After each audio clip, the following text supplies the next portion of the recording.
Hey, Happy New Year! Cram this down. I'm going to be bringing you some more Bible this year. I want to make sure you guys and gals know about the 4 women that were murdered in that book, the Bible. There's more. I didn't even include Jezebel, who was eaten by the dogs, in this list, okay? But this is about 4 women that were sacrificed. The first one I found was named Cozbi, C-O-Z-B-I. That was Numbers 28. Said she was killed for the sake of the plague in the days of Peor. The second one I found was Oloha. That's Ezekiel 23. She was one of the 2 daughters of God who became whores, and Oloha was murdered by the cops after they took her children, and she became famous. That was Ezekiel 23. And then we have a girl without a name, some dude's concubine. This was a very disturbing story in Judges 19. Where they chopped this woman up in 12 pieces, and I'm going to read that story to you in a minute here.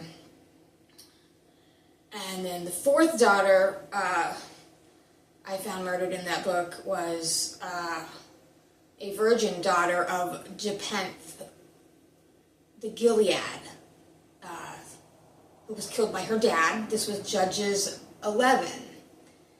And every year, the children of Israel, that's us, we lament this murder of this daughter killed by her dad in Judges 11. Okay, so I'm going to read you the very disturbing story of the woman chopped up in 12 pieces. This is Judges 19. It's called A Levite and His Concubine. In those days, there was no king in Israel, and a certain Levite was sojourning in the remotest parts of the hill country of Ephraim, who took to himself a concubine from Bethlehem in Judah. And his concubine was unfaithful to him, and she went away from him to her dad's house at Bethlehem in Judah, and was there for 4 months. And then her husband arose and went after her to speak kindly to her and bring her back. She brought him into the father's house. I'm going to skip it down here. Her father-in-law, the girl's father said to him, "Spend the night." But the man would not spend the night. He rose up and arrived opposite Jebus, that is Jerusalem, and he had with him a couple of saddled donkeys, and he had his concubine with him. And when they were near Jebus, the day was nearly over, and the servant said to him, "Come now, let us turn aside into the city of the Jebusites and spend the night in it." And the master said to him, "We're going to not turn into the city of foreigners who don't belong to the people of Israel. We're just going to pass on to Gibeah." And he said to his young man, "Come, let us draw near to one of these places and spend the night at Gibeah or at Ramah." So they passed on and went their way. And when the sun went down near Gibeah, which belongs to Benjamin, they turned aside there to go in and spend the night at Gibeah. And he went and sat down in the open square of the city, for no one took them into the house to spend the night. And behold, there was an old man coming from his work in the field at evening, and the man was from the hill country of Ephraim, and he was sojourning in Gibeah, and the men of the place were Benjamites. And he lifted up his eyes and saw the traveler in the open square of the city. And the old man said, "Where are you going? Where do you come from?" He said, "We are passing from Bethlehem in Judah to the remotest parts of the hill country of Ephraim, from which I come. I went to Bethlehem in Judah, and I am going to the house of the Lord, but no one has taken me into his house, and we have straw and feed for our donkeys, and bread and wine for me, and your female servant and the young man with your servants. There is no lack of anything. And the old man said, Peace be to you, I'll care for all your wants, only don't spend the night in the square. So he brought them into his house and gave the donkeys feed, and they washed their feet, and they ate and drank. And then the next paragraph is called The City of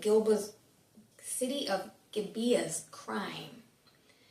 So as they were making their hearts merry, behold, the men of the city, these were worthless fellows, surrounded the house. They were beating on the door, and they said to the old man, the master of the house, Bring out that man who came into your house, that we may know him. And the man and the master of the house went out to them and said, No, my brothers, don't act so wickedly. This man has come into my house. Do not do this vile thing.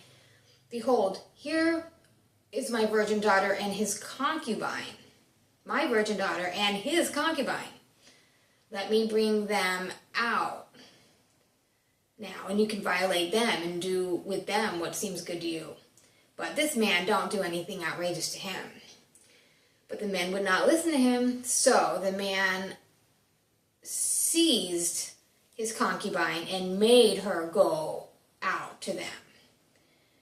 And they knew her and abused her all night until the morning. And as the dawn began to break, they let her go.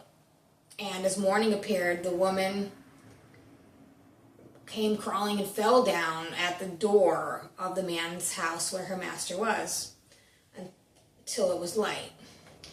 And her master rose up in the morning, and when he opened the door of the house and went out to go on his way, behold, there was his concubine lying at the door of the house with her hands on the threshold. And he said to her, Get up, let's go. But there was no answer. Then he put her on the donkey, and the man rose up and went his way home.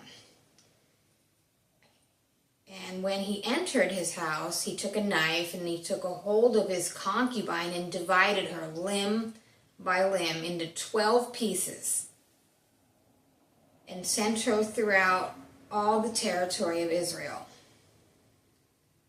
And all who saw it said, Such a thing has never happened or been seen from the day that the people of Israel came up out of the land of Egypt until this day.